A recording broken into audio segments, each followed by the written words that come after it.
breaking news, everyone, that April 25th is the day the Supreme Court is going to be hearing Donald Trump's immunity plea. So this is pretty interesting because they're going to hear this on April 25th. I mean, maybe it takes them a few weeks. Maybe it takes them 6 weeks, 4 weeks. We don't know how long until they rule on that. But whatever they rule is going to have an impact, of course, on Jack Smith and his ability to move forward on the whole insurrection thing.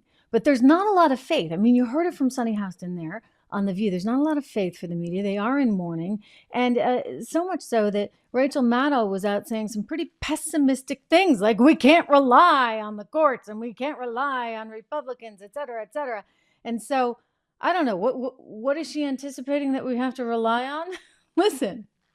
I mean, we would make sure that no court can take the courts will not save us here. The only thing that will save us here is if what I believe is the pro-democracy supermajority in this country decides we're not only going to stand up for democracy in the abstract by saying nice things about it, we're actually going to use our democracy to stop this iteration of the Republican Party from getting rid of it.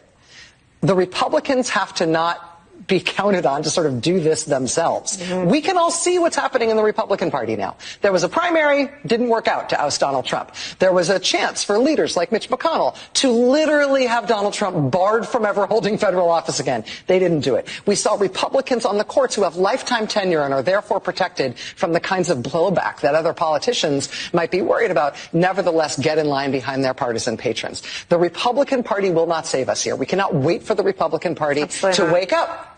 Nothing is going to happen inside the Republican Party other than efforts to get Donald Trump what he wants, which is to get rid of our form of government. The only way the country gets saved is if Republicans are blocked by the democratic process because Democrats win instead. That's the only thing left to us.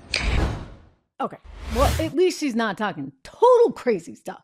At least she actually seems to be, from what I can tell, although occasionally it's doubtful with her.